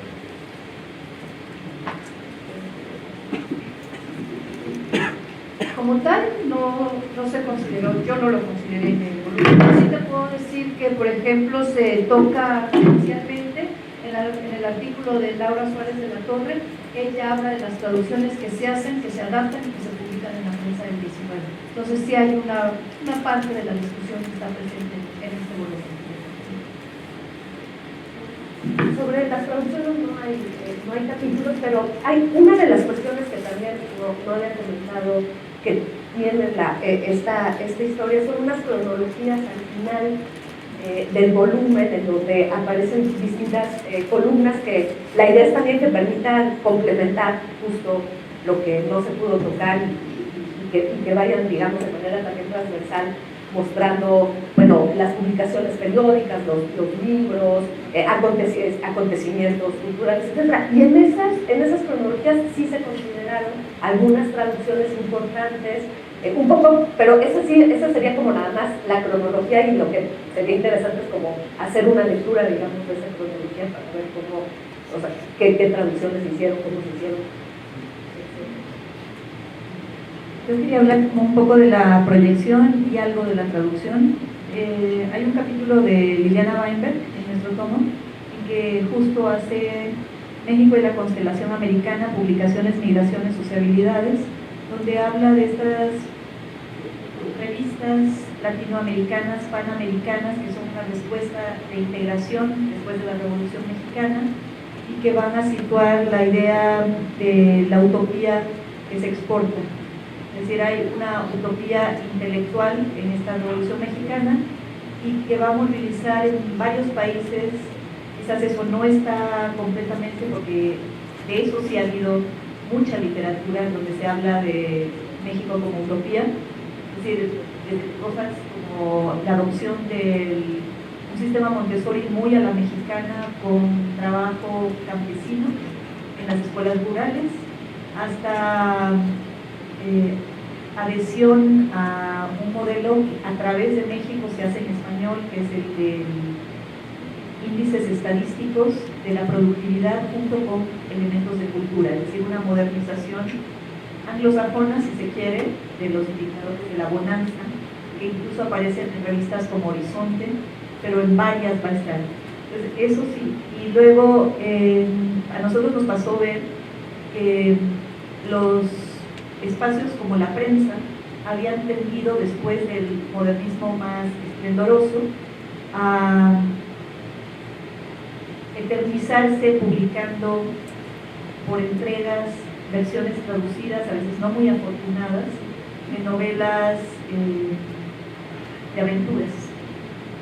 Y frente a eso empezaba a haber una producción en español. La respuesta mexicana era, frente a la novela quincenal, por ejemplo, de México Moderno, dejar de traducir y empezar a producir lo nacional. Entonces, imprimir a Amado Nervo o posicionar a nuevos escritores, que es un poco lo del tema de la novela del Universal Ilustrado que yo estudié. Entonces, por ahí hay alguna, lo de la cronología. En la cronología, que además es de esos elementos que yo creo que las historias de la literatura más generosas te brindan una cronología, te brindan índices onomásticos, son herramientas muy útiles, que no son desdeñables, porque te permiten usarlos para la cátedra a nivel de secundaria, de prepa, pero también de la universidad, y situar, ¿no?, dónde estoy, qué está ocurriendo, qué se considera como los hitos más relevantes. Entonces, por ahí sí hay una respuesta. Sí. Igualmente nosotros publicamos evidentemente no hay un artículo dedicado a las traducciones, pero el periodo donde está lo presente, que es el 47, 50, 76, es un periodo riquísimo, sobre todo en el periodo de la República Restaurada, donde las grandes revistas hacen cantidad de traducciones, y que esto viene desde antes, de hecho desde los volúmenes de las señoritas mexicanas, de Rodríguez Galván, el Escritor de las Familias. O sea, es una práctica que nuestros escritores pues introdujeron en las publicaciones periódicas. Lo que sí hace falta, y es muy interesante, como marcó Mónica, es ver de qué manera todas esas traducciones están teniendo, ¿no?, una perspectiva en nuestros autores para proyectar cómo asumieron determinadas lecturas y determinados movimientos literarios, porque, con todo respeto, el romanticismo mexicano, que es una de, creo que de las apuestas del 19, hay en estos volúmenes toda una limitación. Se ha leído con otros ojos, a pesar de que la mayoría de las historias anteriores lo hace, bueno, lo desdeña, ¿no? Entonces creo que estas miradas, estas traducciones que están en lo que se llamaría soportes y materialidades, ¿no?, pues también dan de qué leían y qué traducían. ¿Hay alguna otra pregunta? Quizás con esa podemos cerrar para no ser como ya abusar de generosidad y paciencia. Hola, buenas noches. Tal vez es una pregunta simple, tal vez dos preguntas. Pero bueno, la voy a hacer como alguien un tanto tal vez lejano de estas cosas. Ingenuo tal vez, pero digamos desde su punto de vista experto, por ejemplo, mi pregunta sería ¿cómo aproximaron el tema de qué es literatura y qué no es literatura? O sea, ¿qué sí pudo entrar ahí? ¿A quién sí? Mencionaban hace un rato, bueno, pues es que vemos a los autores que son reconocidos, a los que leemos o a los que nos gustaría leer, como yo a lo mejor, ¿no? Entonces, pero ¿quiénes no entran? ¿O qué no es literatura? Por otro lado, así en términos generales, todo eso, ¿para qué sirve la literatura?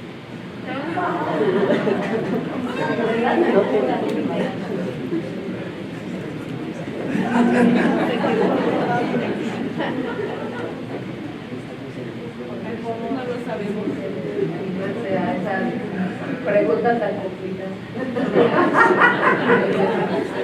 Digamos que ya todos hemos admitido que tenemos puntos ciegos, es decir, que hemos dejado de lado ciertos temas porque al comienzo parecía que, por ejemplo, iba a haber investigadores, colegas de Morelia que iban a hacer el recuento etnológico del trabajo sobre el indigenismo y finalmente se retiraron de una manera casi por desaparición, es decir, nunca nos dijeron no, pero nunca entregaron.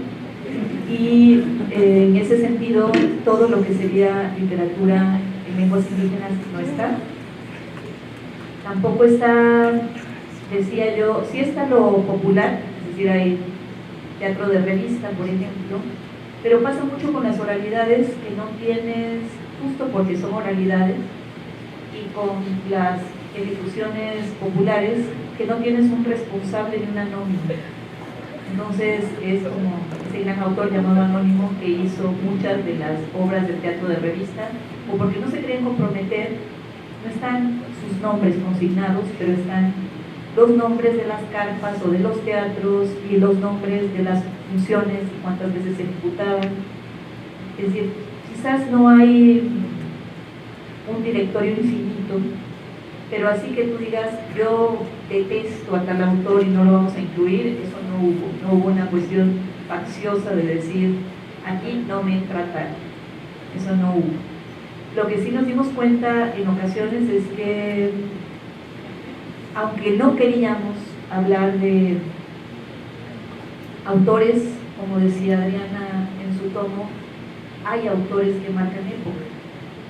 Entonces aparecían en más de un capítulo y quizás daría la ilusión de que están sobre representados, pero son autores como Reyes, por ejemplo, que tenía un papel como difusor, un papel como ensayista, un papel como embajador, es decir, que cumplían varias facetas.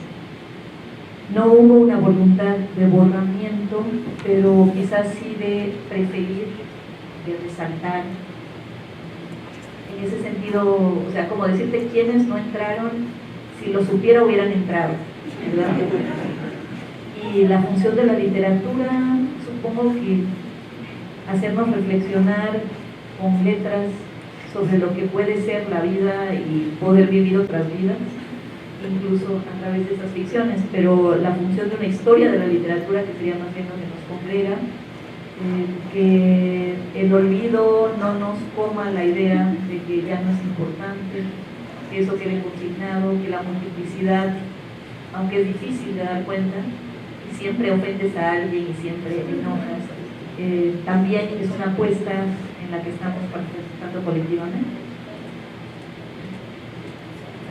Sobre la pregunta de qué es literatura, en realidad no se puede dar una respuesta, porque el concepto mismo es un concepto cambiante, que depende desde dónde, ¿no?, te posiciones, pues vas a considerar literario ciertas producciones y otras no.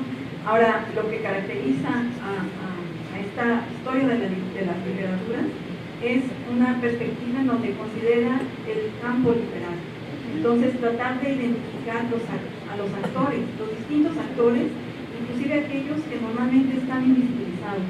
¿No? Ya mencionaba Mónica, pues la presencia de los editores, de los impresores, ¿no?, de los reseñistas, de la gente que elaboraba los suplementos, en fin, o las revistas. Entonces, todo eso que no aparece en una historia de la literatura tradicional a las que estamos acostumbrados, pues son esas figuras las que cobran relevancia, y no se busca y no se pretende establecer pues una frontera clara de decir estos sí eran los escritores valiosos desde la perspectiva literaria, estos no, porque justamente pues lo que se queda en evidencia es que el campo literario es un campo de lucha, un campo de reivindicación de una concepción particular de la literatura frente a las demás y un intento por posicionarse en el centro. Entonces siempre hay actores que ocupan ese lugar central y otros que están a lo mejor en las zonas periféricas, pero que están ahí pugnando también por reivindicar su manera de concebir a la literatura. Entonces, desgraciadamente no te podemos decir cuál es la respuesta de qué es la literatura, porque la literatura es un concepto tan dinámico, tan cambiante, tan diverso, que no es posible poner una frontera en ello. Quizás esto no es para complementar lo que señala Adriana, lo que podríamos decir, y esa quizás es la función justo de una historia literaria, es que no es que se parta de una idea preconcebida de lo que es literatura, sino que cada coordinador y cada investigador de su periodo fue a preguntar lo que en esa época se consideraba literatura. Entonces, lo que la historia te permite ver en realidad es eso. No es tanto que, no es tanto lo que los coordinadores dejan o no fuera, sino esa investigación histórica lo que nos permite ver es qué en una época se está considerando como literatura. Y claro, ahí lo que se va abriendo es la perspectiva, digamos, de tratar de identificar en esos periodos qué se considera literatura y dónde hay prácticas que se consideran literarias que quizás en otras historias no se habían considerado. Entonces sería como más bien el movimiento inverso, más que partir de esto es literatura y esto no es, vamos a ver en esa época qué se consideraba como literatura, y lo que se trata de hacer en esta historia es dar un panorama general de lo que cada época, lo que va considerando que es literatura y va construyendo esta idea plural de lo que es literatura, porque efectivamente pues no es lo mismo en cada periodo, ¿no? Se va integrando. Bueno, pues quisiera, nada más terminar pues agradeciendo a la Coordinación de Humanidades, a Elena Mijares, a Alfredo por haber organizado, la verdad, este encuentro, que yo estoy muy contenta de poder haber establecido este diálogo. Y nada más quisiera comentarles que vamos a rifar, ¿no? 4 volúmenes. Estos 4 volúmenes se van a rifar. Entonces, pues los coordinadores sacan papelito para ver quiénes son los ganadores.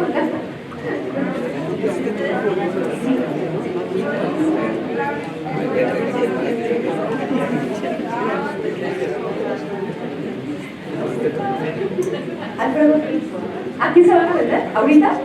Ah, pues ahorita se van a vender. Sabemos cuáles son los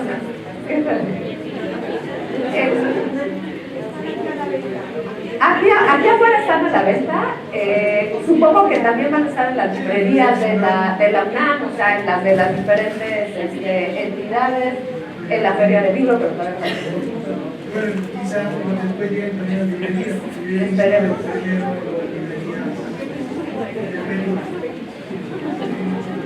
Es que creo que al principio se registraron que les querían entrar en la línea. ¿Cómo? No supe cómo era la dinámica, perdón. Entonces, ¿cómo estamos de? 298. Entonces, 298. Ah, perfecto, aquí tenemos la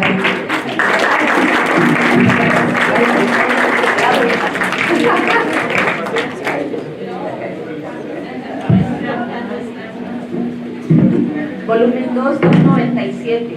O sea que venían 5.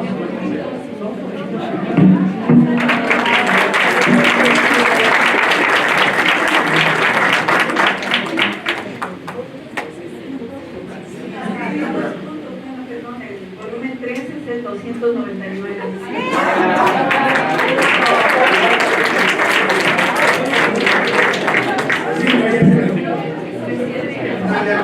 Para quitar toda sospecha, el último volumen es para el 287.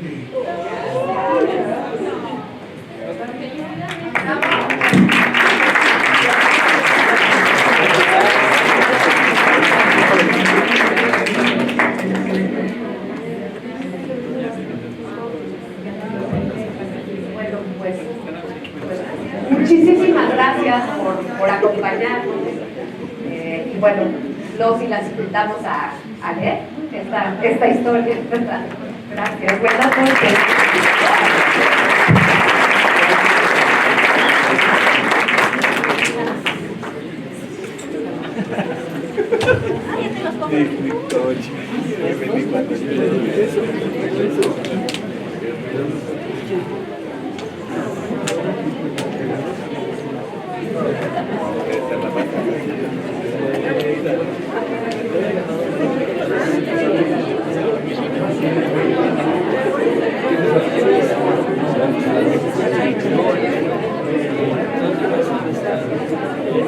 Gracias.